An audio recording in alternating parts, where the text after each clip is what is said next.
Assalamualaikum warahmatullahi wabarakatuh. Pertama-tama marilah kita panjatkan puji dan syukur kehadiran Allah Subhanahu wa taala yang mana Ia telah memberi kita ribuan nikmat, di antaranya nikmat kesehatan dan nikmat kesempatan. Sholawat berangkaikan salam, berdaunkan iman dan berbuahkan Islam. Tak lupa pula kita hadiahkan kepada junjungan besar kita Baginda Muhammad SAW. Yang saya hormati dosen pembimbing prinsip-prinsip sistem informasi dan yang saya sayangi teman-teman sekalian.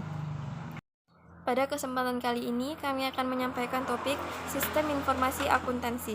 Sebelumnya, saya akan memperkenalkan anggota kelompok 2, yaitu Maulidia Putri Kiranti Ritonga, Larasati Rains Pratita Ritonga, Lintar Harahap, dan saya sendiri Tamaulina Barus.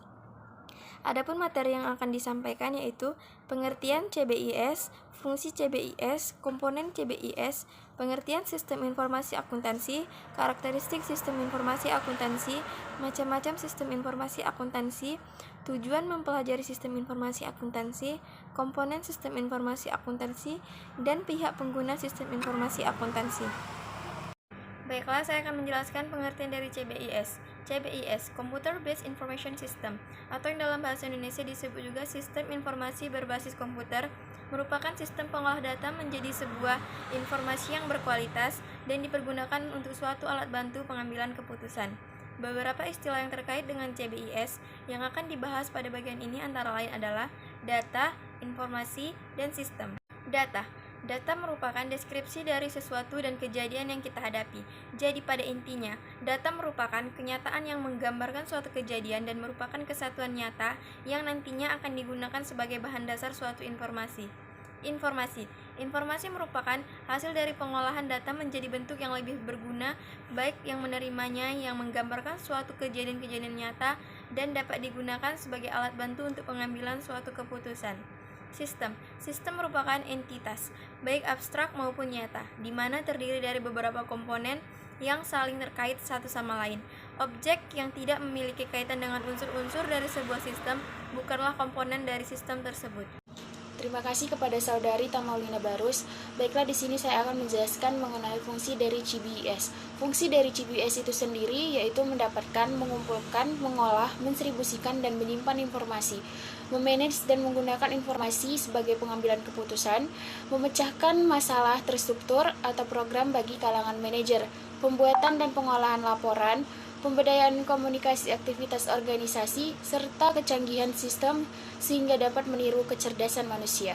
Komponen Computer Based Information System terdapat 4 macam komponen dalam CBIS. Komponen Based Information System diantaranya yaitu sebagai berikut. 1. Perangkat keras atau sering disebut dengan hardware. 2. Perangkat lunak atau sering disebut dengan software. 3. Data. Yang keempat, jaringan atau networking. Warahmatullahi wabarakatuh. Saya Larasati Rince Pratita Ritonga, NIM 0702213092. Ingin melanjutkan presentasi dari Lintar Harahap, yaitu A. Pengertian sistem informasi akuntansi. Sistem adalah rangkaian dari 2 atau lebih komponen-komponen yang saling berhubungan yang berinteraksi untuk mencapai suatu tujuan. Sistem hampir selalu terdiri dari beberapa subsistem kecil yang masing-masing melakukan fungsi khusus yang penting untuk dan mendukung bagi sistem yang lebih besar. Istilah data mengarah pada fakta-fakta yang kita kumpulkan, simpan, dan proses dengan sistem informasi. Informasi adalah data yang telah diatur dan diproses untuk memberikan arti atau pengambilan keputusan. Baiklah, saya akan melanjutkan materi dari teman saya, Larasati Rains Pratita Ritonga. Karakteristik sistem informasi. Yang pertama, relevan. Relevan adalah mempunyai kaitan dan hubungan erat dengan pokok masalah yang sedang dihadapi. Yang kedua, andal adalah dokumen yang berisi telaahan secara cermat terhadap dampak dari suatu rencana kegiatan. Yang ketiga, lengkap. Yang keempat, tepat waktu. Yang kelima, dapat dipahami. Dan yang keenam, dapat diverifikasi. Baiklah, materi selanjutnya akan disampaikan oleh teman saya yang bernama Maulidia Putri Kiranti Ritonga. Tujuan kita mempelajari sistem informasi akuntansi atau yang disebut dengan SIA, yang pertama itu kita dapat memahami konsep-konsep yang berhubungan dengan siklus-siklus, transaksi, dan struktur pengendalian internal. Yang kedua itu kita dapat menggambarkan struktur organisasi fungsi SIA dalam suatu organisasi. Yang ketiga, membahas aplikasi-aplikasi teknologi informasi. suatu organisasi. Dan yang keempat itu karakterisasi pengembangan SIA itu sendiri atau sistem informasi akuntansi itu sendiri. SIA adalah satu kesatuan sumber-sumber daya, seperti orang dan peralatan yang dirancangkan untuk mengubah keuangan dan sumber daya lainnya menjadi informasi. SIA dapat dilaksanakan secara manual maupun komputerisasi.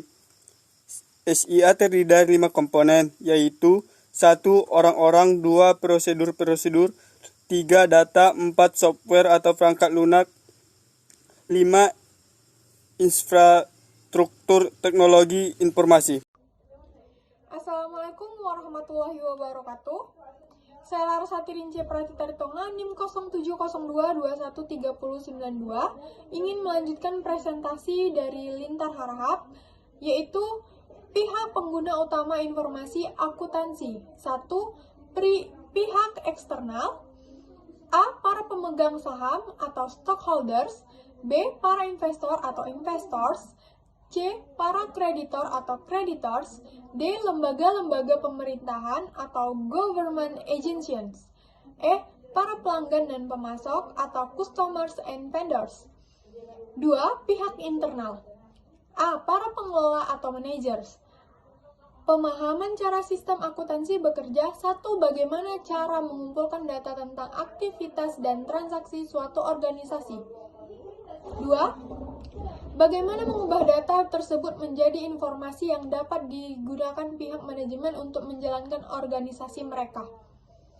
3. Dan bagaimana cara memastikan ketersediaan kendala dan keakuratan informasi tersebut. Baiklah, kesimpulan dari materi yang kami sampaikan ialah sistem informasi akuntansi akan menyediakan informasi akuntansi yang dibutuhkan oleh manajemen untuk memudahkan pengelolaan perusahaan. Manajer dapat menggunakan informasi akuntansi pada perusahaannya untuk mengelola kegiatan operasional sehari-hari. Sehingga dapat dikatakan bahwa informasi akuntansi yang sangat penting bagi perusahaan tersebut. Demikian materi yang dapat kami sampaikan. Apabila ada kesalahan dari kami memohon maaf. Semoga materi yang kami sampaikan dapat berguna bagi teman-teman sekalian. Fastabiqul khairat. Wassalamualaikum warahmatullahi wabarakatuh.